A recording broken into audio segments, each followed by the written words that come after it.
All right, wait, what are we episode 30 now?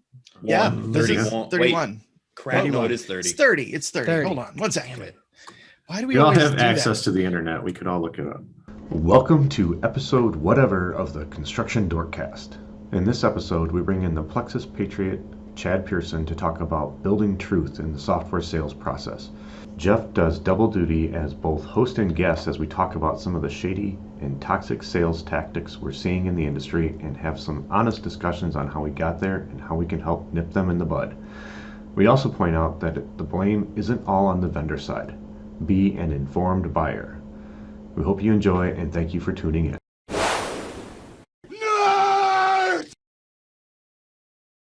And we're live. That's right.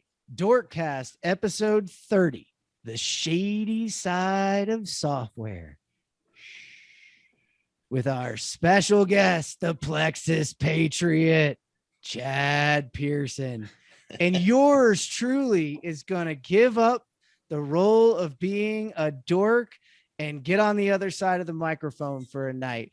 This is going to be an epic ride. I'm super excited that we are able to have this conversation. I think it's something that's needed. It's something that happens in the back of the bars, like we always do with all our conversations. So we're bringing it to the front of the room. And I think now's a really important time for us to talk about it as we re-enter the world, so to speak. So I'll get her started. I am drinking today. So I have a little Elijah Craig straight rye, baby. It's a Kentucky straight rye brought to you by Flaviar. It is fantastic. It has gone down well. It goes down straight and it goes down in an old fashioned. Tonight I am just drinking it straight though. So to the listeners at home, come along with us. Jonathan Marsh, the Ready Player One behind you if people can't see what it is. What you drinking? What you thinking? Well, I'm drinking George Dickel, a barrel pick, 15-year barrel pick. And it's wonderful. It is so wonderful. I'm looking forward to talking to Chad. This is actually one of the shows that I think we should have been doing earlier in the year, just because it's really important that we get this out to people, get them understanding kind of what's going on behind the scenes sometimes. For sure. All right. Trent? Nope. I go to Trent. Yeah. I'm supposed to step back, aren't I? How's the whatever. I fumbled, Jeff. I fumbled you immediately. Dead air and you just start talking. Look, it's the Jeff bot. What are you gonna do? Look, this is my time. All right. So you got I'm going with one of Travis's favorites, going back to the IPA realm because he just loves them. This one's actually cleverly called the Thai PA. Ooh. It's an IPA with Thai spices. It's actually pretty good. I do love plays on words. Or as Zach Galifianakis says, the Thai PA. So. All right. Well, now Travis. Now Travis goes. And I have to say it with the play on words in mind, Jonathan. I'm kind of upset they didn't call it the Dickel pick a pickle or something like that. That there you're talking the pick. It is. Don't get us canceled. Don't get us canceled. It is 92 degrees here with the heat index, and I have a semifinal game to go coach right after this. So to all of the fellow, if you've ever listened to or seen the Ballad of Buster Scraggs, I am drinking cold, clear water. Yummy. I don't know if anybody gets that reference, but it's one of my favorite things on Netflix. I thought you were going to go for the high quality H2. High quality. I could have done that one too. You'll missed opportunity. Damn it. Cut. We're going to go back to the beginning. Let's run this again. And you're just creating work for yourself. That's true. Good luck. John. And now to our guest, Chad Pearson. Introduce yourself, the Plexxis Patriot, my homeboy. Well, you just did introduce me, so I'm really humbled to be here. I love candid conversations. So what am I drinking tonight? Crown Royal Apple. It's a little bit too sweet. I normally wouldn't be drinking something so sugary because I'm trying to watch my boyish figure. But it just tastes delicious. So thank you for the invite, boys. I'm really looking forward to this. in a CDX cup, no less. And well, we had that CDX meeting today, right? We did. Yeah, just here to support the Does mission. Nathan pay you for that, or do you owe him? Actually, a funny story behind this. It took forever to get it across the border. So I'm up in Canada, right? So everybody else got their little care package except for me for literally like a year and a half. But it finally made its way, so I kind of cherish it. Yeah, it is a really nice cup. It's a very nice cup. Nathan's swag game is pretty strong, I have to say. I would agree. I would agree there in spades, Trent. Yeah, Nathan's swag game is high. It's definitely next level. Very much, very much. Guy takes care of his people for sure. He does. All right. Well, we are here to talk about the swag that you have on your shirt there, buddy. Yes. I'm really excited that we get the opportunity to do this. I think, Jonathan, you were absolutely right that it's a long time coming. We've had this on our list of topics to have. And, Chad, I want you to just talk about that little hashtag that you started not so long ago with Build Truth. What does that mean to you? What is this whole conversation we're about to have? Like, kind of frame it out for us. Well, it started as one thing and it evolved from there. But what prompted it was we were getting into some pretty intense sales cycles, and our product, we focus heavily on a very niche market. And when we were looking at the functionality of our products versus others, there just really wasn't a comparison. And I have a background I was a former cop. Don't hold that against me. So when we started losing, I just went right into investigative mode, and I was doing everything I could to find out why we were losing these deals. And we started to see patterns in real toxic sales tactics that were occurring. So it took about 5 years to really be confident with the patterns that we saw and the tactics to overcome them. So we ended up creating a fair contract process. We started educating people on how to beat these tactics and protect themselves from them. And once we were firm with our strategy and the tactics to overcome the toxic sales tactics, we just came up with Build Truth. It just flew out of our mouths one day. We got to build truth in this industry. So we turned it into a hashtag. And then the amazing thing is so funny, practice what you preach. We started all wearing the shirts, and we all started noticing things. We're like, we caught ourselves, spinning words sometimes. We were going into marketing, and we were like, oh my God, we got a flaw here, and we weren't being open and honest about it. So we started catching ourselves in it in our own presentations. So we not only wear these now to really build truth in the industry through what we call a protect and serve mindset. But it's turned into something that's held ourselves accountable as well. It's super cool because I'm with you, and I'm going to jump into the seat with you here and let's talk about how we met originally. So I was speaking in Arizona at the American Society of Concrete Contractors when we first met, and it was pretty soon after that I made the jump into working for JB Knowledge. And, the first thing Chad asked me was like, all right, who do you work for? Which of those people is paying you, et cetera, et cetera. And I was like, whoa. None of those things that I just went over gives me any money. I won't take any money, and he was like, oh, we are going to have to talk. Yeah. And look, I was young, man, getting back into this business from that side. And I didn't even know how much I was probably leaving on the table with it. But immediately we hooked up there and became friends. And then I went to actually work for a competitor in some respects. Like, we always had fun with this, Chad, because it was the truth. Like, I worked for ESUB. So if you guys know ESUB, project management software for trade contractors. So Chad sells, am I doing it justice by calling it an ERP for specialty contractors or trade contractors without going too deep into it? Yep. But quote unquote, we would compete, right? We'd be in the same RFP process, et cetera. And Chad reaches out to me and says, hey, I got this opportunity for you to come speak at the Mechanical Association of Canada's annual show. And we're going to be there. And I'm like, that's like, I love Chad, but don't we compete, man? And he was like, yeah, we do. But like, you're solid. Like, and I was like, oh, so we literally get up there, and it was in Nashville of all places, Yeah. right? We were in Nashville for that one. And we had fun on stage. Like, hey, you see that guy over there? That's my competitor.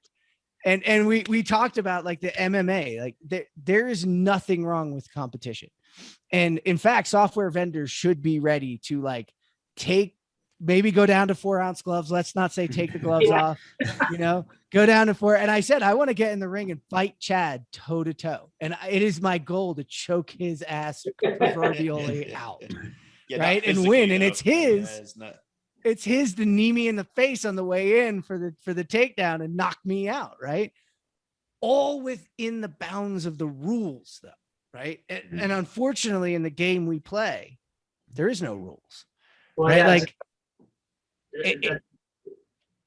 it's an infinite game, and those of you I've talked to about this, it's an infinite game. The rules change every day, et cetera, et cetera.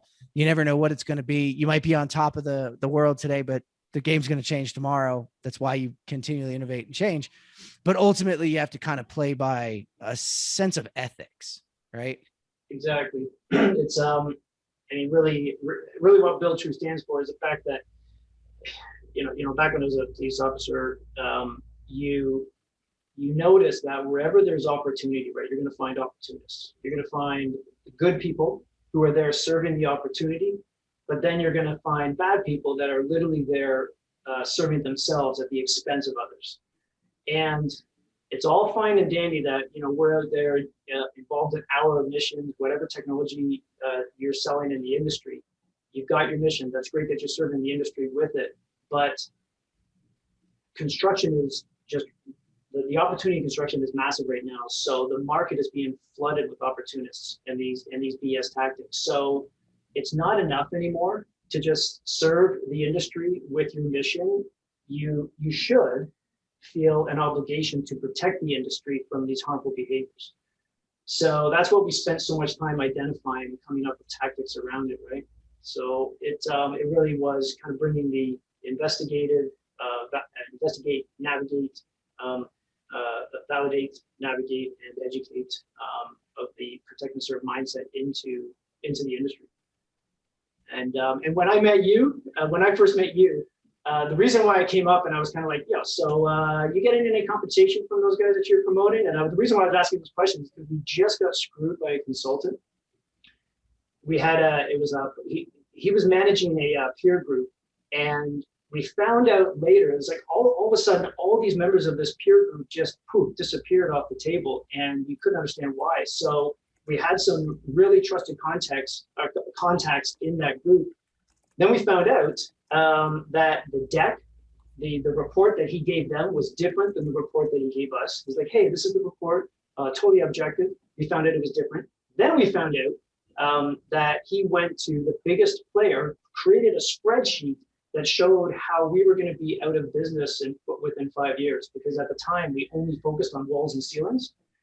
And so he created this spreadsheet without even asking us what our expansion strategies, and just assumed that we were just going to go out of business. So when I saw the evidence, that he changed the reports that he gave us and what he gave the peer group, and then went to the effort to sue us with that spreadsheet, that's when I was like, oh my God, you know what? Okay, we got to hunker down these consultants and find out who's got integrity. And that's why I came at you with those questions. And then when you answered the way you did, I was like, oh yeah, we're gonna be good friends, bro. And you hit a good point, man. Like, and it's all about creating an educated environment, right? It's important for construction technologists and construction that's looking at technology to be an educated consumer, right? Like if you just go out on Facebook and click on every other advertisement that pops up on you, you're not an educated consumer. You're going to get some fake site, a $2,000, I don't know, paddleboard for $75. Mm-hmm. It's too good to be true. They're just stealing $75 from you. Let's be honest, right? Like you got to educate yourself a little bit.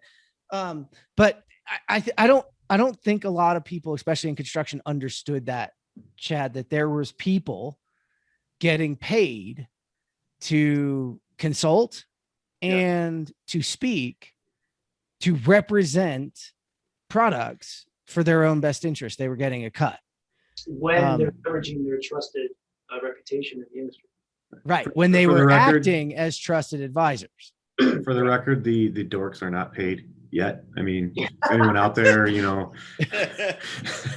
We're for sale. We're We're for just sale. not. Nobody's bought us yet. No, And the no one price is wants us. pretty cheap. Really. yeah, I mean, Yeah. $75 sounds pretty good. One Flaviar membership a piece, and we're Oh, I'm in. solid. We're Oh, solid. Sold, baby. What It's- are we selling? What would you? what do you got? What do I got to hawk?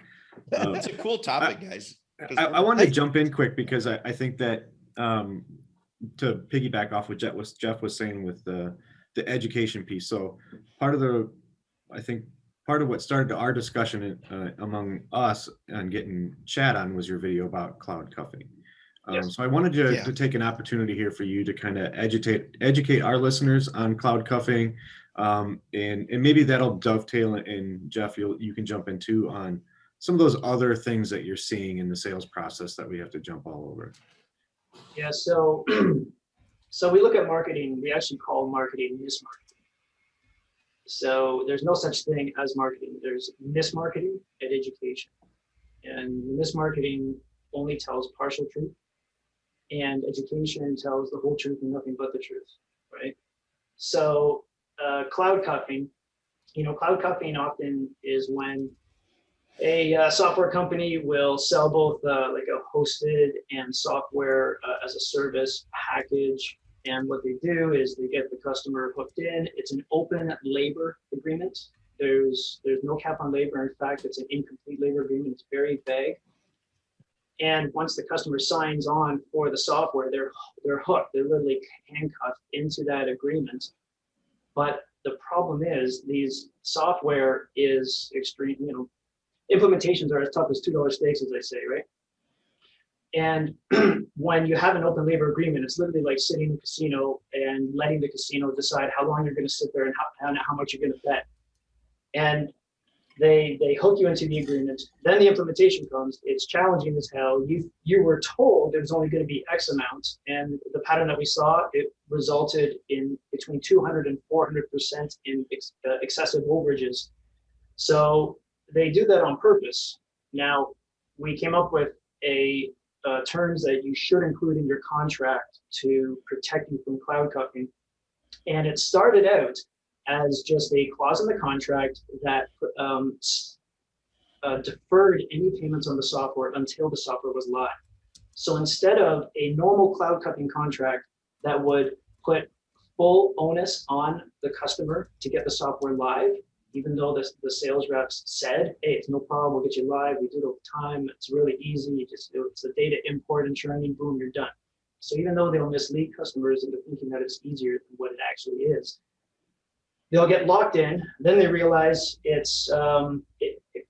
you put the term in the agreement that the software payments are deferred until the software is live, and you define go live, like for us, it's, AP payments are through the system, you're posting to the GL, payroll is done through the system, and you've got all of your historical AIA billings entered in so you can accurately bill out retention.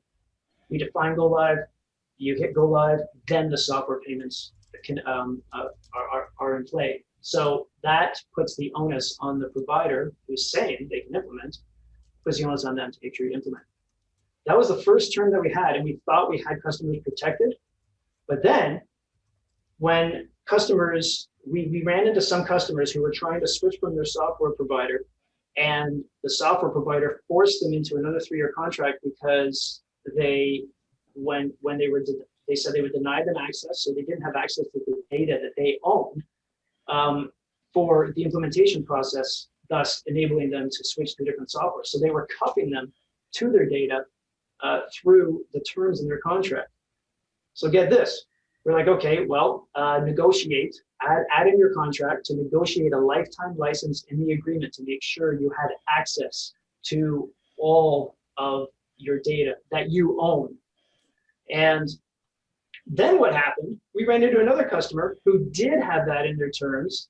And then, but what happened was the end user license agreement that came with one update, we couldn't identify which, but with an update to the software, the terms were changed and the lifetime license was deprecated.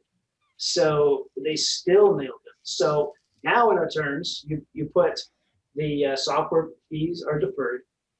Then you've got the protection.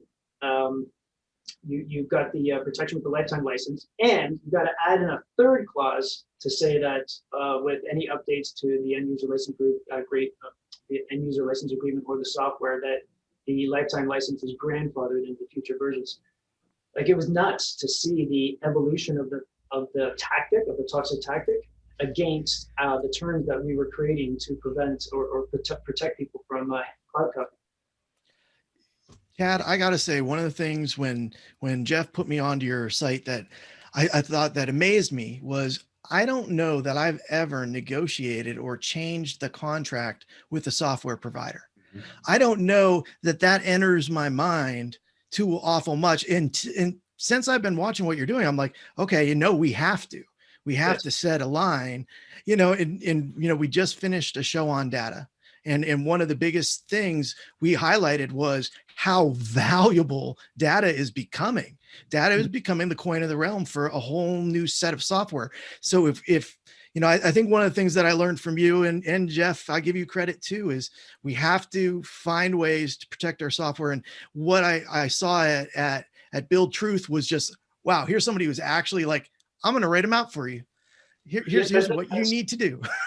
That's exactly it. We the biggest one that we're seeing now is unfair subscriptions. I mean, at the cause of all this is what I said at the beginning, right? With the opportunity in construction, it's attracting the opportunists, and it comes down to mergers and acquisitions and private equity, venture capital. So you have all of these companies that have been leading technology in the industry, engaging or getting heavily funded.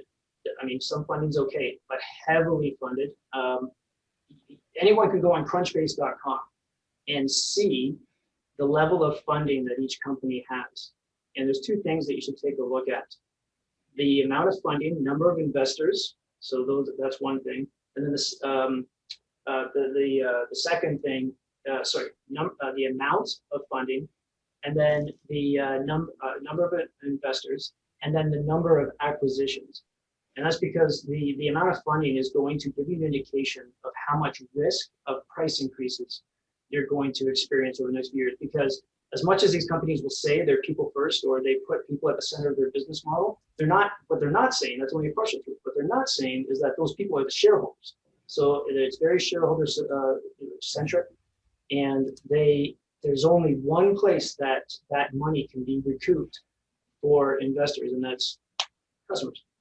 So, and then the mergers and acquisitions, we call this, it's customer shakedowns. They'll acquire companies not for the technology, but, well, sometimes they do, but they'll acquire companies for the customer list. And then they tell all the customers that the software is being deprecated, and then they shake them down to come on. So just in the last 2 months, we replaced the systems in 2 customers, and the same lady that was working for the deprecated software was helping us with the transition. She was really nice. And I said, well, okay, I'll tell you what, if you got any other customers that are in our market, point them your way, because she was complimenting us on the product. She said, I can't. I'm contractually obligated to refer X company. Yeah. So it literally is a shakedown, and these customers felt tremendous pressure to switch to the software. But the biggest thing that we're seeing now is unfair subscriptions, where people are being hooked into subscriptions. They're being sold that subscriptions have a lot of value because they'll protect your cash flow, and in construction technology, cash flow is what pays for the software. So subscriptions look attractive.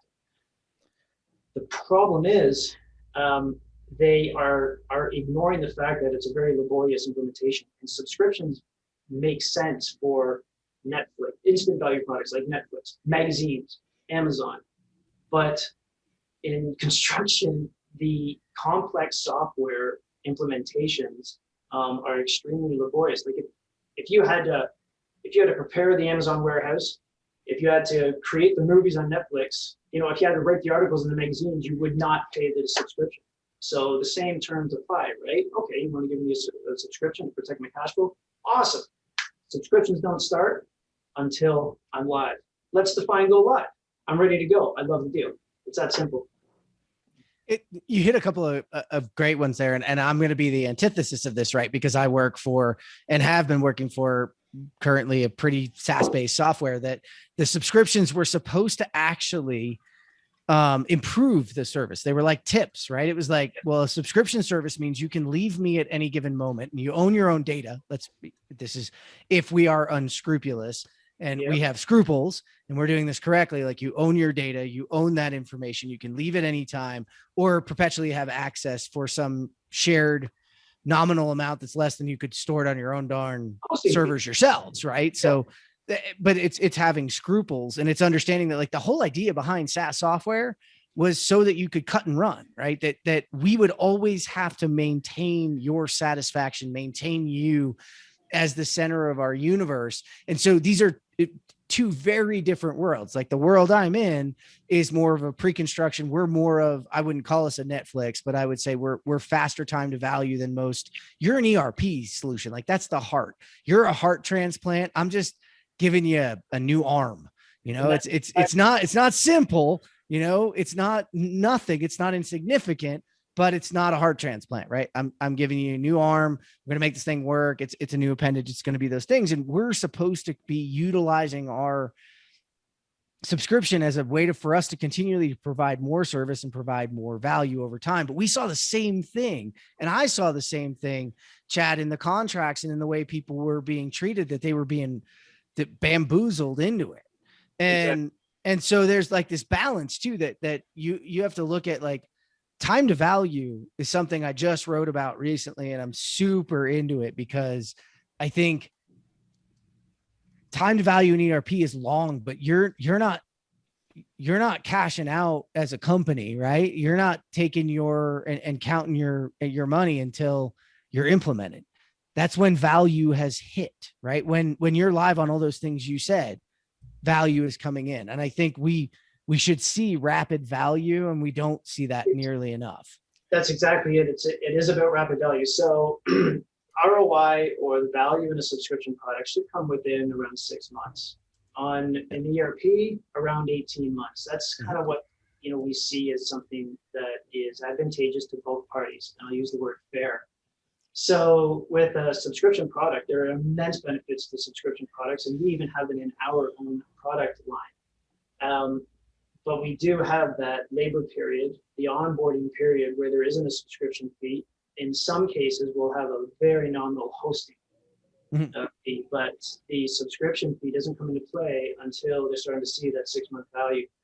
So it's so easy to do. You can show a lot of integrity with a subscription product just by giving that grace. Now, there are some customers who, no matter what you do, no matter what the service you provide, they can't be onboarded. Wait, before you get there, because I wanted to tee you up on this. Not that, like, we are not in cahoots, but Joe Whitney asked this question earlier. I agree, consultants can be unscrupulous, but how often do you run into unethical customers? And I feel like I'm spending this whole damn show setting you up here, but Chad has the most phenomenal Plexxis. I mean, Chad, I'm giving you all the credit because you're the spokesman, but in our opinion, but I'm sure there's smarter brains behind you that are thinking about all these things. You just get to be the pretty boy out there saying it, but you actually have a scoring system to handle this, to eliminate customers that you won't work with. That's correct. We have a so we have a sales mantra: be early, be on time, repeat important points 5 times. The Plexxis fit portion is what Jeff is talking about, right? So we have a scoring system where even if a customer came up and said, "Oh my God, I've heard so much about you. I want your product. Where can I sign?" Great. We don't go ahead. We bring everybody through our process, which starts with the software fit stage. They have to get a tech team together. There's no way that the CFO comes in and makes a decision by themselves. We just don't let it. If they force it, they are not coming on board with us because it never works out well. That's just the quickest way to turn a company into an accounting firm that builds instead of builders with strong financial management. So what we do is we force a process where they do get a tech team together, where it has representatives from each department. And we have to do this because we're an ERP. So all of the key players come together. Then we have multiple deep dives. Then we do a deep discovery. It's like 27 pages of questions, lots of follow-up lots of follow-up questions. And then this is all feeding a score. And if the score is above 80%, we are pursuing this account like mad. If it's below, it doesn't mean it's a bad company. It just means that it's a bad fit for us. Sometimes it is a bad company. They're completely fragmented in their culture and they're a nightmare and we just run. But if it's a good company, then it's not a good fit. We do help them find a better fit. And I personally called Jeff with companies that have not fit us, but they were fit for ESEB at the time, for example. Hey, So Chad, yeah. I would definitely say that what you just described as far as looking at potential sales clients is exactly what we would love to have in construction for our clients. Yeah. Because if we could afford, and this flows into the question, if we could afford to vet our clients at that level, I can guarantee you we'd have higher success levels.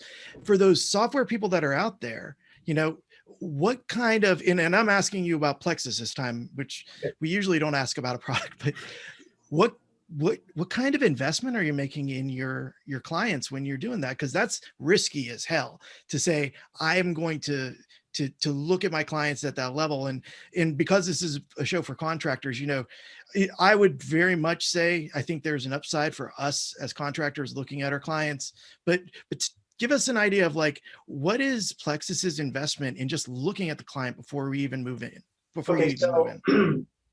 Our sales cycle is between 3 and 6 months. And now this can apply to point systems as well. But I'll blow this down a little bit. Even when the contractor goes through this process with us and we recommend them somewhere else, they get a lot of value out of it, because what we do is by the end of the discovery, we have a list of risks that will impede the success of the implementation. Sometimes it's gaps on our side, and sometimes it's software gaps on their side. Most of the time, it's fragmentation within the people. So what the contractor ends up with in a process with us is a flowcharted, basically a documented flowchart and a report of their current processes, gaps that they should consider looking at in terms of people and process, and then software gaps that show we are not a fit and there will be too many workarounds required if they want to use our software. So they get value right away. It's up to them if they want to use that for consideration of how to improve their business. But we take it one step further, and we have a list of companies that have a lot of truthiness. So we score other competitors on truthiness. And when we run into toxic tactics, they're gone. When we run into things like we call them pimps, partnerships. So partners in marketing projects, meaning everybody says they're a partner. I'm partner meeting with so-so. We're partners with so-and-so, and they do that. Some companies are real partners, but some companies do that to mislead the customer into thinking that they actually are partners and have integrations that work at a deep level, and they don't. It's just a very superficial level. We call that smoke stacking. So the companies that are just saying that they partner with another company for the purposes of marketing to mislead people, we call them pimps. So whenever we see those red flags, they drop down levels on the truthiness scale. And now we have a short list of companies that are high on truthiness, and we refer them. And we're learning as much as we can about other competitors so we can take care of the contractor who invested all that time with us, that 3 to 6 months with us. They invested the time, and we're not even going to give them a proposal. We have to make sure that they're taken care of. So that's why we do that. It's phenomenal. And for those of you who are listening that think that Chad's full of shit right now and that they don't do it, they actually do it. So we were on a project I was on a project with a company that started throwing a ton of red flags for me, and then actually mentioned Chad. And I reached out behind the scenes and said, hey man, this is going to be a shit show. Here's where we are. Here's what's going on. Here's where you are. And literally I watched their team take control and say, no, you cannot have us until you walk through this process. And this is what we are going to do. And they did the process. What? And they did go through the process. And they did, and it worked. And so over here, we said, ask Chad who that one customer is who's not a disaster. Yes, Joe, every construction company is a disaster. Here's another note. Every software company is a disaster. Every company pretty much in general is a disaster at some level. Anybody who tells you they have their entire shit together is hiding something runaway fast, because it's not true. Everybody, but it's whether or not your disaster fits with our disaster, and your chaos and our chaos can come together to make something productive. So do you have a problem that we can solve? And this came from, you can look back to the M Suite and GTB Stratus co-opetition episode we had. And Benny Beltrowski taught me when I came to eSub, the first thing he taught me was not what a perfect eSub customer looks like. He said, here's the 10 things that make this a bad idea for us to go down the route. Find out if they have any of these 10 things. And if they do, let's go through our Rolodex and find somebody that'll work for them, because we're not a good fit. That is the key. It is almost more important in our business of software sales to be able to quickly create KPIs that eliminate customers that won't be successful. Because the worst thing I can do is bring somebody on board that's not the right fit, shoehorn their asses in and get money from them for a year, and then they churn out because it wasn't worth it. And all they are going to do is badmouth me, and it's because they had a bad experience and because they weren't a great fit. And this is really freaking hard for technologists, right? Because we want to solve every damn problem. Honestly, sitting across from you, I don't care who I'm talking to. I want to solve your problems. And I hope that my software can be the thing to solve your problems. But it's true. It can't always be that. So I have to know, what are the triggers that I can quickly say, okay, you're not good for me. And I had this conversation. I had it. So you guys know, I work for Join. And we are a general contractor base. Like, that is who we sell to. We bring trades in, we bring other people in, we do these things. But I got a person on and he wanted to talk to me. And immediately it was like, I self-perform everything. I'm a trade contractor. This is what I do. And I was like, so we're no good for you. So what else can we talk about? And he was like, wait, you'll do that? And I was like, yeah, hell yeah, we'll do that. Because the ultimate goal is like, I want you to go, hey, those Join people, and they didn't sell me anything because I wasn't the right thing, but you should take a look if you do X, Y, and Z. And if you don't, let's turn you on to something else. So, well, yeah. Hey, Trent, I think you got something. Yeah, I think Chad, obviously Chad's approach is for real. And I think if anyone should be able to appreciate that, it's construction. I mean, let's talk about even specialty trades like where I come from. Look at estimation.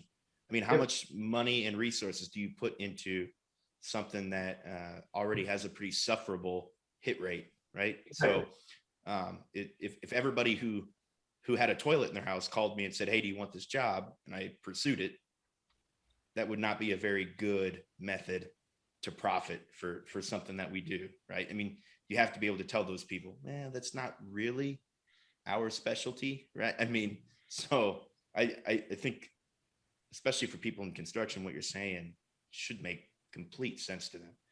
You hit the nail on the head when you use the analogy of estimating. So what we're doing does take a lot of time. So what we recommend is basically an estimating process, and estimating covers material, equipment, labor, the full scope, right? Now, get this. Every contract that you see, it's open labor, because implementations are difficult and there's too many variables to consider. Actually, take a look at the acronym behind me, VUCA. All of this is based on the VUCA concept. So VUCA stands for volatile, uncertain, complex, and ambiguous. Okay, hang with me for about 5 minutes here. Or construction. I mean, we can lengthen it. Just call it construction. Hey, you're the guest. You're the expert. Hit us with it. Yeah, I'm going to go on a bit of a rant before I explain how you estimate labor in software. So VUCA was a term that was born in police and military, and that's my background. As I came, from a police and military family on both sides, and I was a police officer myself, and then I coach mixed martial arts on the side. I spent 40 years in the combat arts. So I literally lived in that arena. And what has happened over the last few years is literally the whole world's become a VUCA environment. But construction has always been a VUCA environment. And you have to approach things differently in a VUCA environment. It's just like being on a battlefield. You never know what's going to happen, so you have to be prepared and competent in a volatile, uncertain, complex, and ambiguous arena. So when it comes to software, a lot of companies will avoid doing the estimating process for the labor. They'll just provide a page with rates on it. And if you put enough care and attention into estimating labor to the level that you can provide a guaranteed max price agreement with detailing every single level of service that you need to get the customer live, which is going to be defined, you can get a GMP price, guaranteed max price proposal in place that covers the labor. So the most important thing in software agreements is to control the labor. You can get the pricing off the website, but the labor is what's going to kill you. Right, so we that's put so the cool. effort. It's so in kind with what we do. Like it's just that's all it is. That's all it is. So you follow the exact same process. Now, there's two barriers. One, everybody wants a quick sale, and that has to do with the way the whole industry is incentivized, number one. Number two, you've got venture capitalists and public companies that have shareholders at the center of their business model that require quarterly profits. So there's all of this pressure coming down. And if you're playing the short game, you can't do this. You have to chase the growth. Now, it's funny because if they were just patient and allowed companies to play the long game, to not worry about the quarterly profits, just worry about keeping gas in the tank and keeping the company going, and truly put the contractor at the center of the business, forget about the shareholders. If they embrace that type of culture, when you do enough research, and all this research is out there, actually a good book to read is The Culture Code, and I believe this study is in that book. But if you play the long game and you embrace this type of culture where it truly is putting the contractor and your team at the center of your business model, the proper people that should be at the center of the business model, after 10 years, you see those companies on average see a 756% increase in net profit over 10 years. Yes, you got to wait for it. Mm-hmm. That's the long game. And we're bootstrapped. We're seeing it. Yeah, you guys are bootstrapped. You're seeing it, and so you're a little bit different in that side. But you and I have talked about this a lot. And Darren asked it. He said, when I was saying what I was saying before about, disqualifying an unqualified lead, even though you could sell them for a year, it takes a lot of discipline, and because you have investors and VCs waiting on a return on investment. But you hit something there, Chad, that you mentioned this term to me. I didn't know about it until you said it, but there's venture capitalists and there's vulture capitalists. And those two exist consistently, but their track records are really easy to figure out. So this goes to where, and I think Joe's been trying to lead us down this, so I'm just going to jump on it and say it. We as a software industry have to have morals, ethics. We have to know what we're doing. We cannot oversell. We cannot overpromise. We have to put our customers and their successes at the center of our universe. That's the beauty, right? If you succeed, we succeed. Like, we can't be the next Netflix or Amazon or Autodesk or Trimble or whoever if our customers are not successful. However, there is an onus on construction, on the implementers, on the users, on the analyzers of this software to look past the flashy shit. The flashy shit sells you. And this is a gift. I hate this, but I have this. If you show up and you don't have a plan, then I can prove to you that the software I have in hand is your silver bullet to rule the world, because you don't have a plan. And it's because I truly believe in the software that I work for, right? It's not that I'm trying to mislead you, but you have a necessity, an obligation to understand your problems, to understand what it is that you're doing, and do your research too. All of this that Chad's talking about is available. If you can go and you can look at just about everybody's website and you'll figure out who their investors are. It's really easy. It's listed. They're listed somewhere. You can figure out who these backers are and then go look at those backers. Those backers have track records. You know, I was approached by a friend in a completely different industry because at one point, one of the companies I worked for was acquired. And I told them, do not buy the software, run. These people are vultures. This is what they do. And this is their MO. They've done it at every company they've come. Take a look. The person went and looked, listened, and then quickly the other customers that they knew, the software was gone. There was no support. There was no one left. There was nothing to do. So there's an onus on both sides. This is a relationship. Like, this is what I love though. Construction is a relationship business, right? That's 100% right. And somebody on LinkedIn the other day said, oh, you know, in the past, it was your relationships that win you work. In the future, it'll be technology that wins you work. And I was like, no, that is not true. Opposite, actually. What's actually going to be is your relationship with technology will win you work. It's the relationships are going to expand between companies and include software, right? We are going to be an ecosystem that really supports and is there for one another. There's room for Chad to exist and me to exist, and all Tech of us will drive your relationship. Thank you for sure. I mean, that's the only, that's the way you become favorable to the other party, is by using this stuff. Yeah, it's 100%. It's sorry, go on. I was just going to say, are we, and I think I know the answer to this, and I guess you an opportunity to elaborate then, you know, Chad, you're saying that you're starting to see the returns of those 10 years. Does that mean those vulture capitalists, are we starting to see them start to run out of money and the good people, the cream kind of rising to the top?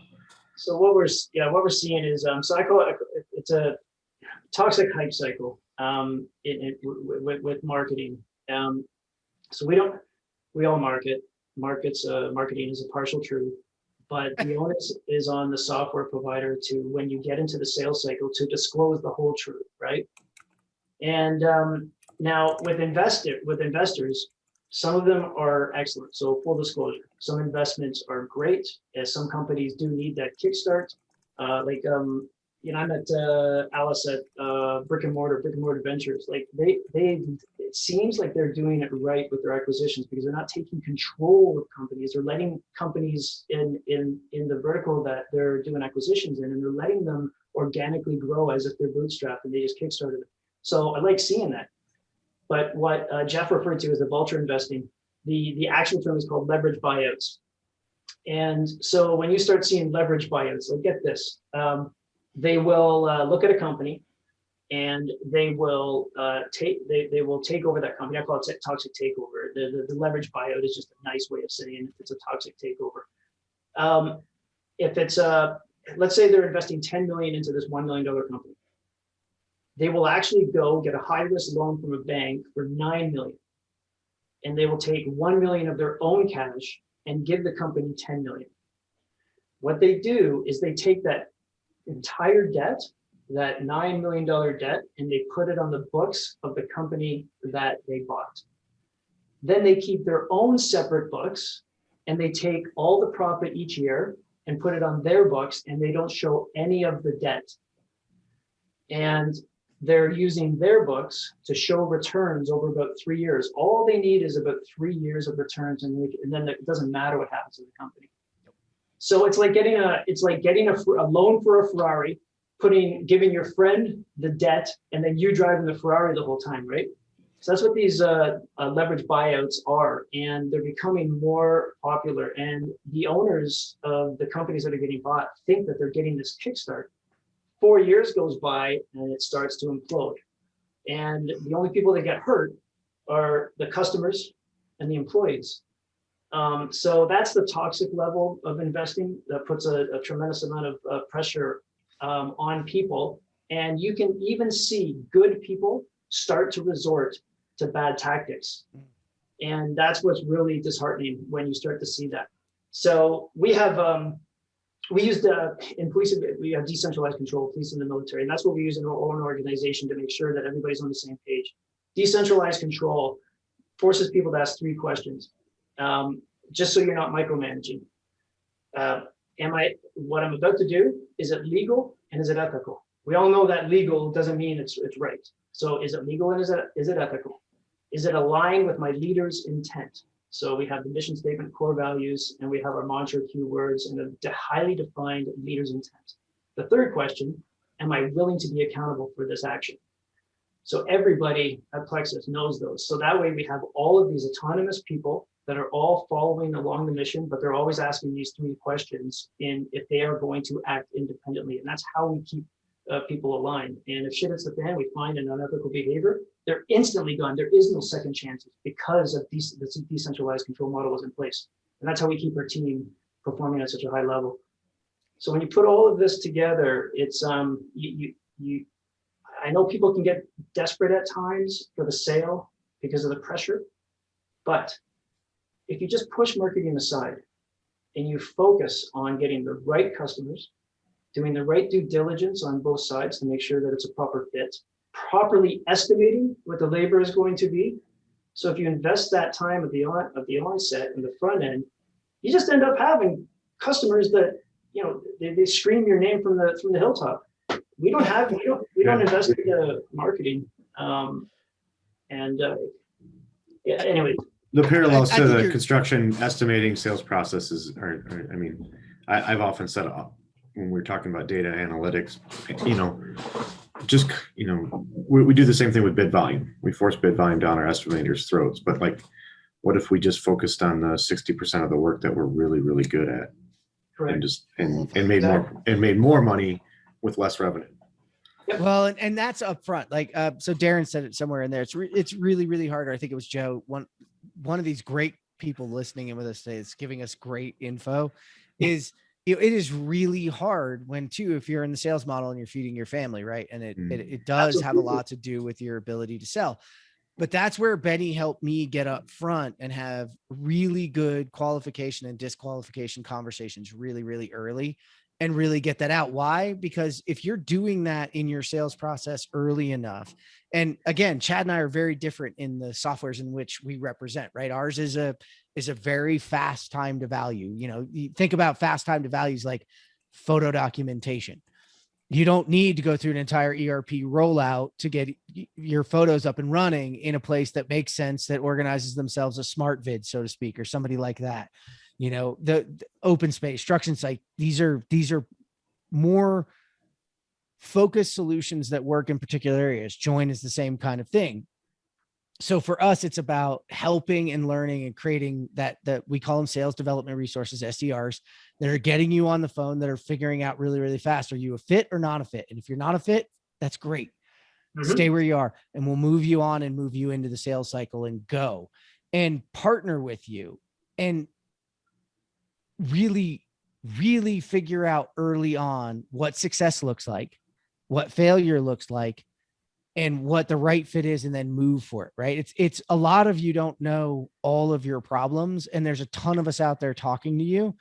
So if you're looking to figure out which companies are the right ones for you, what questions are they asking up front? Are they showing their shiny stuff?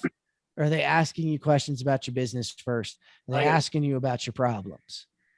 So actually, Travis, I didn't even address the second part of your question. This was a perfect segue into it, and that's about the companies that are employing toxic tactics. Are they being outed? I think they are, because people are just getting pissed off. There's small things that are happening, like their online marketing tactics, for example, are being publicized now. There's a website called iSpionage, kind of like espionage. I use that all the time. So I go to iSpionage, and when you go to iSpionage, if you went to it right now, you would literally see how to steal your competitors' traffic. And you can go on and you can see which companies are using your company's name. So I can go on. So I went on and I'm like, okay, this company is using Plexxis as their keyword. That company's and it's totally legal. Remember, legal. It's right. Fine. Legal. It's not ethical. Well, whatever. Legal, ethical. Hey. Yeah.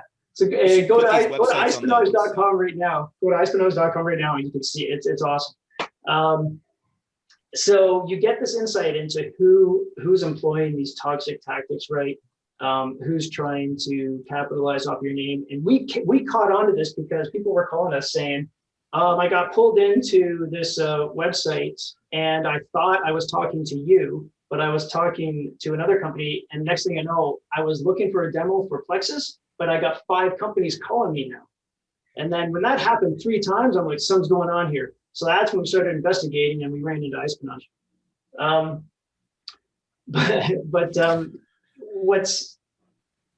What we recommend for people in the sales process is you've got to, it's called the indirect negotiation. We use it as police officers, and it's just ways to get people to talk. So when the sales guy starts, sales is just an honest conversation about how to be better. So make the conversation honest. So when you're talking to them and you start, if you use these tactics, a lot of information will come out. So when they start talking at a high level, like we'll maximize your profit and we'll do this, and yes, we integrate with such and such, perfect. Use it's a tactic called mirroring or repeat backs.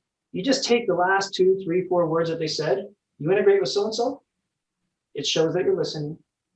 So people who aren't lying and aren't trying to deceive you will just carry the conversation normally, and it'll be a nice organic conversation. But if somebody says that they integrate with so-and-so and you say, you integrate with so-and-so, they have to say more. Or you can literally say, tell me more. So you get them to go deeper, and the goal is to find out the level of integration. Yes, we can automatically scrape invoices that come in and complete your AP transaction. Perfect. You can complete my AP transaction. Keep it going. Keep the conversation going. Now, here's the key. As they are making their statements, you are making notes about what they are saying, about the level of functionality, about the level of integration. Those notes, by the end of the sales cycle, end up being the appendix in your contract.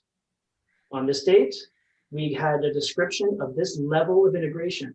You can import my budgets from an estimating system? Good. Yes, to what level? To the cost code level. Cost code level? Yep, cost code level. Okay, but yeah, but I need units of measure by item. I need this and this. Oh yeah, we can do it. Perfect. Put that down. It goes into the appendix. Now, here's the killer. What you do is you assign a value. If I don't get this by X amount of time, what's that value to me? And we call them performance credits, right? So you take their promises, you associate a value, and if that's not met, there's a performance credit. Your account is credited. If you start doing that, I promise you, man, you're going to see a whole different attitude if the people are misleading you. But if the sales guy is telling the truth, he's going to be more than happy to have this conversation. In fact, he's going to leave the demo going, it went amazing. They're asking all the right questions. We hit it at the park. Yeah. This is going to be a perfect customer. That's I mean, you hit the nail on the head with the educated consumer that asks those questions. You know, when I was with JV Knowledge, that's where I learned the show me, don't tell me, you know, and that came a lot from Chad, because it was hilarious. And we're asked about this all the time. Like, do you integrate with this? Do you integrate with that? And you go, well, yeah, I can integrate with them. If you want to just use your login for that for us, sure, I can do that. Does that make you feel better? We're integrated, right? Because then I can be done with that. But what does that integration mean? What does it do? And why the heck do you need it? Like, what are you going to do with it? Some of the times too, I'm going to flip it, Chad, because a lot of times they're like, you're talking about somebody who's really got a reason to have those integrations. A lot of other people are just like, I'm supposed to have integrations, so I'm just going to ask, do you have those integrations? And you're going, well, what would you do with that information? What would you like to see? And they go, I don't know. You're integrated. You have integrations. Yes, we're built on an API. We consume the API from the front end. Does that make you feel better? Great, because just having a single login, you can go to one login and provision yourselves to use your Microsoft login to log in everywhere, or whatever other login you want to work, right? So it works. This is where you have to educate yourselves. Yeah, you have to define the problem sets. You do. And then you need to come to this. And there's this belief too that we don't want you to be like that. Now, there are a group of opportunistic salespeople that do not want you to be prepared. Absolutely. You must avoid them. Yep. And these are the people that are banging on every open door window They're the anything they're the Axe body spray of salespeople. yes, they're the people that you walk by in the mall and they're like, do you want to spray? Do you want to spray? Those you must avoid at least, or show up educated. And an educated consumer that gets the most out of our products that we sell to us is the greatest thing we can ever do.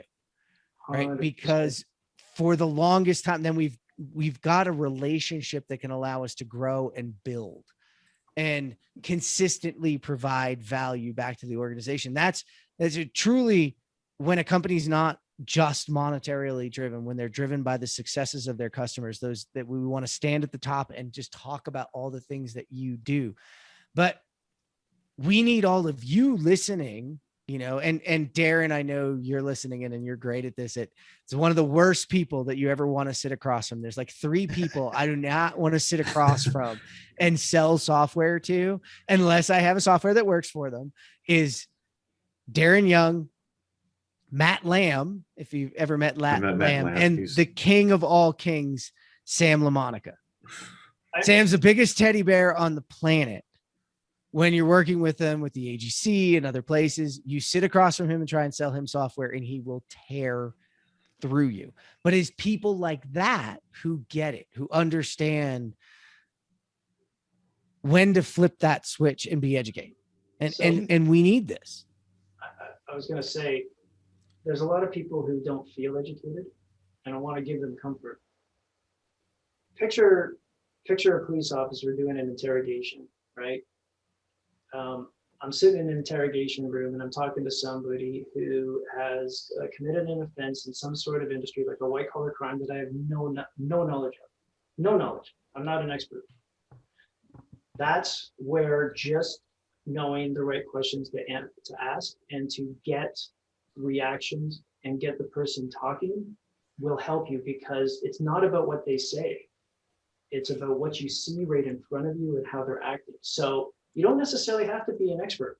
One of the biggest things that's happening right now is smokestacking. Smokestacking is when sales reps oversell the level of integration. Okay.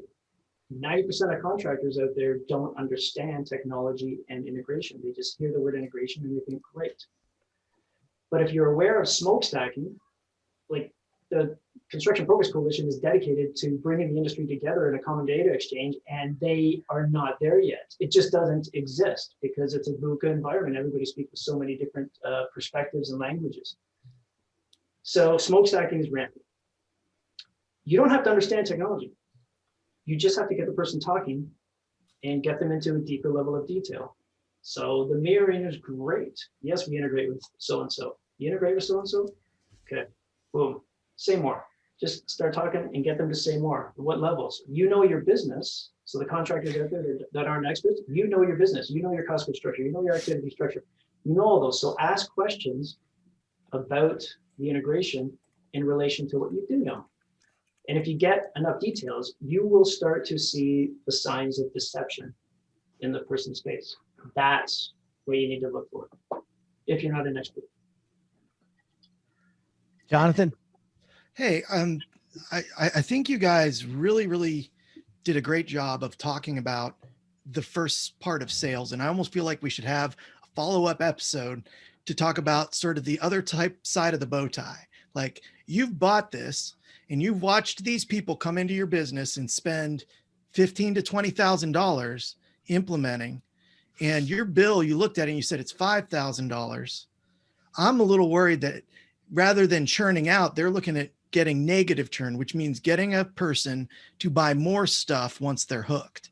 And I think that is that's something I know, Chad, you actually addressed it a little at the very beginning when you said, hey, go look up how much venture capital's sitting behind those people to know whether they're going to up the prices on you.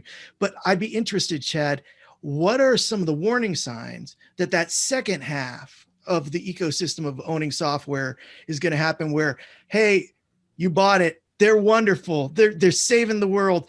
Oh crap, now they're charging a whole lot and they want you to buy 6 other products. And, can you address some of that? I mean, again, I think what you said at the beginning was perfect. It's like, go on, see how much money is behind them. Because if they're charging $10, but they own 19 million, probably there's something up. Mhm. Yep. And so I'm glad you brought that up. So we call it dissolution protection. Now, what's happening in the industry, right? You've got, I think November of last year, there was 1.5 trillion spent in construction. So venture capitalists look at that and say, holy shit, that's 1.5 trillion. This is a massive opportunity. So they jump in. Now they understand that it's a VUCA industry. They know it's volatile like military, right? It's a volatile industry, and venture capitalists do not like waves. They like nice special spreadsheets that look amazing. So that's why they want, subscriptions. They just want those that nice, beautiful looking spreadsheet. So really, I say shareholder centric, but it's actually spreadsheet centric. So what happens is they will look at it similar to like the military, where there's that level of investment and spending, and they're like, holy shit, this is a wicked opportunity. So they're flooding the market. But the problem is, in construction, the spending on construction technology is done through cash flow. Military, it's unlimited, man. It's from the government. So the funding of projects in construction is usually done in phases. The investment is very poor, gets limited because of the profit margins and poor cash flow. So the opportunity to make the return is not there in construction, but they don't know that. So they come in, and what happens is a lot of the companies now in their partnerships, in their ecosystem, like one company, for example, is an accounting system, but they don't have financial reporting. So they acquired a financial reporting engine, in which you can see on Crunchbase. You can see all of the acquisitions, and you can see how many financial reporting systems that they have acquired. So this is a double dipping attempt at creating more revenue. They had the one financial reporting tool that they tacked onto their accounting system, charged for it for 3 years, and then deprecated it and bought another financial tool, and then forced their customers into getting the new financial reporting tool. So the way that you protect yourself from this is dissolution protection. So you put a term in your contract that if a bolt-on product, if a third-party integration product sold with the software is deprecated and replaced with another, it's included. So if you get that term in, if the software company really fights you on it, you know what their intentions are. So it's all about the intentions. There's some sales reps that don't know that this is happening. They have no clue. So when you ask them to put a dissolution protection into your contract to make it more fair, or at least for a decade, you put a timeline on it. It's understandable that some companies might legit deprecate. So you put a timeline on it, you put the dissolution protection in it. The sales rep, if it's a good sales rep, is going to go, okay, I have to check with my manager on that. It's going to escalate up the chain because they've probably never seen it before. And when it gets up to the leadership, they're going to be like, we're getting rid of that product. None of the sales reps know it. We're getting rid of that product next year so we can get a new product in just so we can charge more revenue. Yep. That's not going through. You'll find out the intention real quick. Yeah, I think you hit a lot there. There is a lot. So you'll see salespeople blame for toxic tactics. They don't actually always know. Sometimes, man. They just don't know they don't know it's going to come. And I love the Crunchbase. Go back and look at, where their revenue is coming from, what they're doing, because there's two different models in our business. And that's something people don't talk about a lot is you can either be fueled by profit or fueled by acquisition of customer. There is a model in which you can be making far less than your valuation. And it's really all about how many customers you're acquiring at the same time, which grows your valuation. But eventually you're going to do one of two things. You're going to be completely acquired by a venture capital company that's going to require that you provide those profits in some way, shape, or form, or you're going to go public, and the street's going to offer it. And the street is going to tell you, and I will tell you, when a company goes public, everything changes. Mm-hmm. It really does. There's no two ways about it. I've been involved in two of them so far in my life. And from inside, that's exactly what happened. It became not about customer. It became about stockholder. So there are exceptions to that, and that's where you have to look at leadership. So if you look at Jeff Bezos, right? Bezos sold in what was it? 1999, 2000, when he sold everybody and the shareholders on the vision of what they were going to do. And he told them, if don't invest in us, if profits are what you want tomorrow, we have a vision of taking over a lot of things in growth. And I think they didn't pay dividends, if I'm not mistaken, until 2 years ago. It was the first time Amazon ever claimed a dividend in 18 years. And they're they're the highest valued company in the world, if I'm Their not stock mistaken. doesn't pay dividends still. It still doesn't. It did So- once, right? Though, Trent, it did once. Like there was like No. 1 week. I've owned it for many years, and no, He ain't Never seen paid a shit. dividend? I swear they had one. no. All their money goes back to the company. All the money goes back to R&D. But hey, that at least you understand the leadership there. At least you understand where you're going. But the market forces are what they are. They are.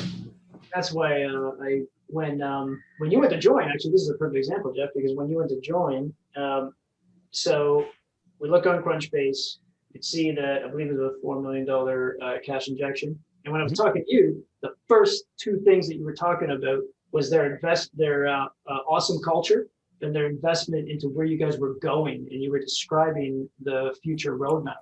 So which is where the investment should be.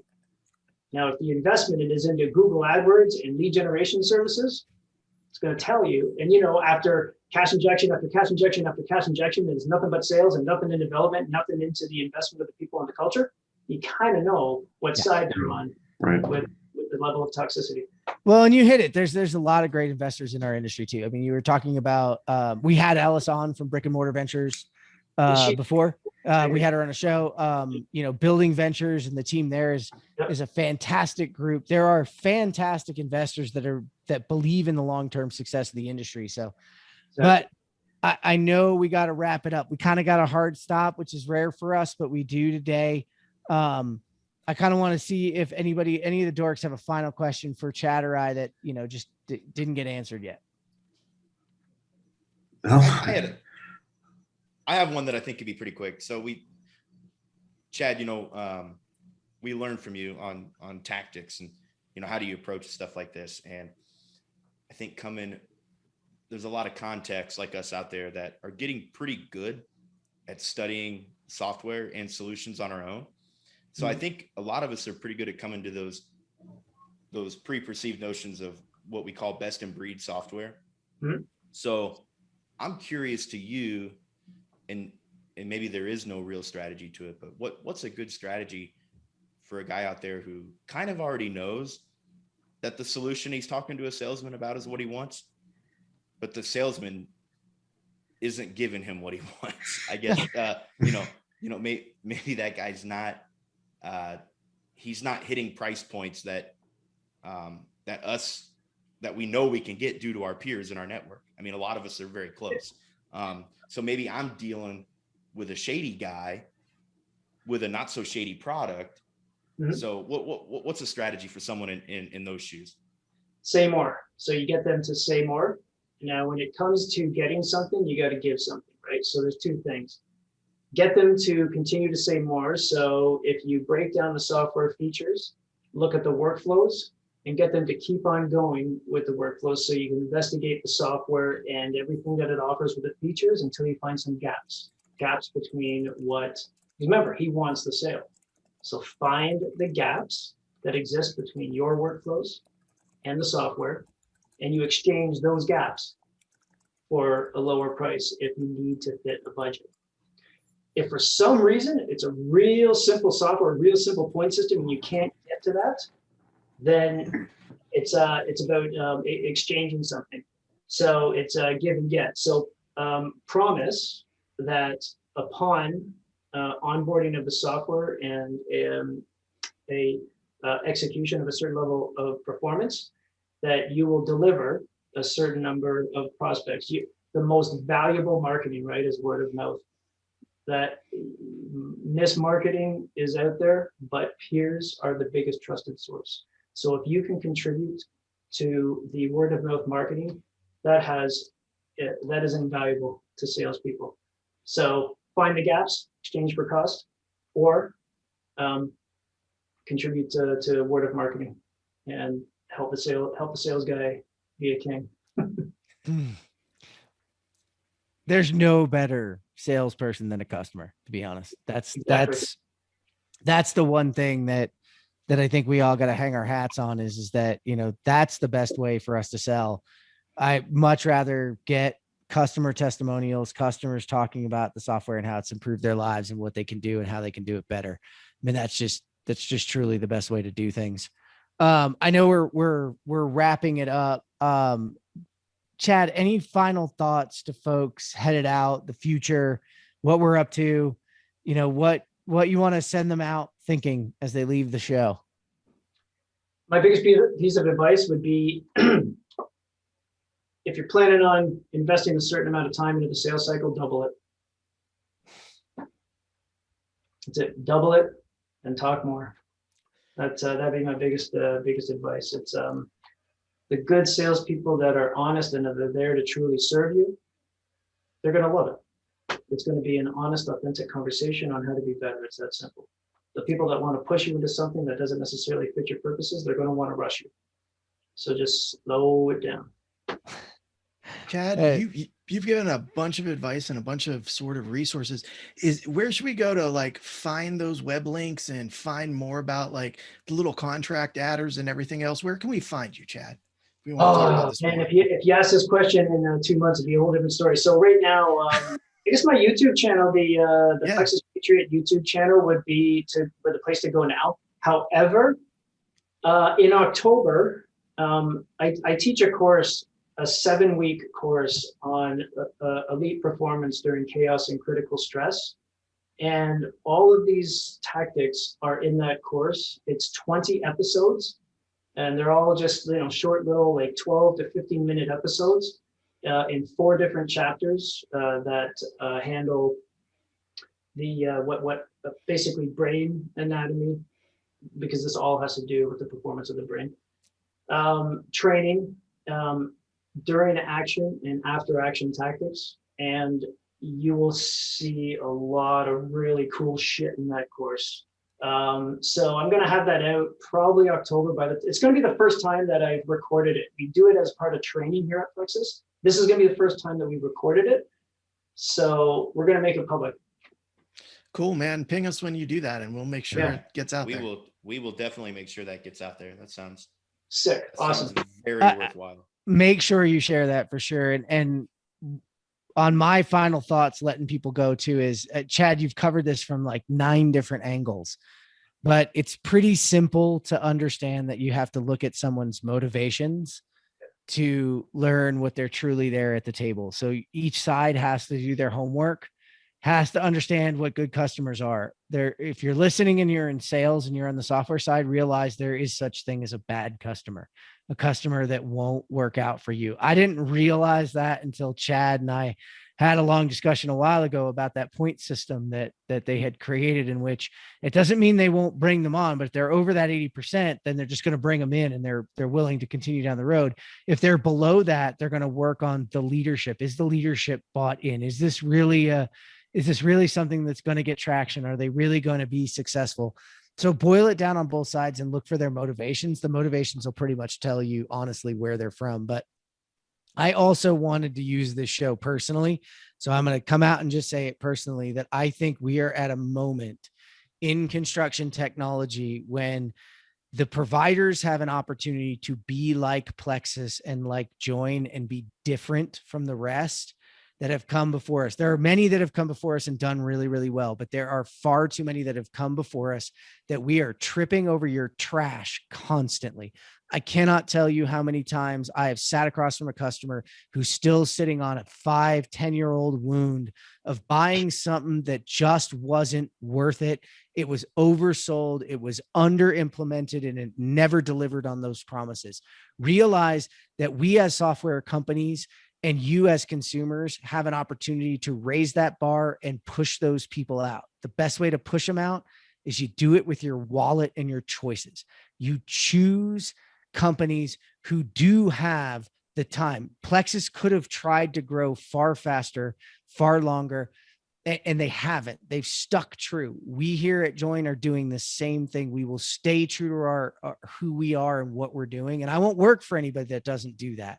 And I think it's up to the industry to finally look and say, this is what are going to do now and into the future, because it's for the benefit of the industry. It doesn't mean I'm not going to compete toe to toe with anybody else in this industry. I'm ready. Chad, we don't get to do this anymore right now. And it's a bummer because I love to get in the ring and fight with you. But if you guys watch MMA, right, those men and women in those rings kill each other. And then what's the first thing they do when it's over? They hug the other one and they high five and they smile and they go back to the thing, because in the end, who wins? Those of us watching. And I think those of us watching are the construction industry, and we deserve to win. We deserve better. I get to say this because I've been on both sides. So the industry as a whole deserves better and deserves providers that get this. So hopefully you take these conversations. Hopefully you take the wisdom that Chad has been giving me for the past 10 years in this business and guiding me to continue to hold true to who I am and hold true to who they are and hold true to who you are, to be better. I mean, I cannot stress that enough, man. I can't thank you enough for what you've done. And I mean, I wanted to be on the side of the show, but really you stole the show because you really brought a ton of truth, man. A ton. Jeff, you're making me blush, brother. That's my job here, man. That's my job. And with that, it has been episode 30. Amazing. The Shady Side of Software. Guys, it's been an honor, man. Thank you. We ain't going to be quiet anymore, I think, is what y'all just figured out. And we shouldn't have to be. Thanks for everybody who joined us live. Thanks you for everybody who's listening in. This is the Construction Dorks signing out. We'll see you in 2 weeks. Build truth, baby. Hashtag build truth. Hashtag the Plexxis Patriot. Nerd! This is my new. Have you seen these shirts? Something. Nice. It's a long sleeve with the hoodie, but it's meant for the heat. It like completely wicks everything off of you. It's the weirdest thing. My son's like, you're wearing long sleeves. It's hot as hell. What are you doing? It's actually quite comfortable. I'm sure it's an earlier version than what you're wearing, Jeff, but I had one of those and it was like the smelliest thing I owned in my house. like there was like, it was instant smelly every time. And like you took it off and would put it down and my wife would be like, is that shirt somewhere? I know that's that shirt. The shirt. Oh shit. I'm pretty sure there's awesome. There's a Seinfeld episode about that. I'm sure. Possibly. Should I just put my background as the Wells Fargo logo? Actually, get the big 5 up there. Where's the party coming from? Facebook Who's having the party? 5. That's so I'm drinking water tonight because I have to go coach the semifinal round of softball. My daughter's friends are over here. So if you hear that, they're practicing their chants and cheers for the dugout and everything. If we had actual producers, we could put our ideas up before and somebody could like do really cool backgrounds for us. There you go. Yeah, but we don't need to give John more to do. Yeah, we could crowdsource that shit. Right. Jonathan's like crowdsource it. Yeah. Not me, man. Trent's like crowdsource my BIM. I don't care. Seriously, you have anybody that wants to do my work? Make sure you say that on the show today at some point. Like, hey, public service announcement. I need BIM help. Does anybody BIM help? Does anybody want a 6-figure job tomorrow? Anyone? Jeez. Be a detailer right now, right here, right now. Because I could hire 3 of you.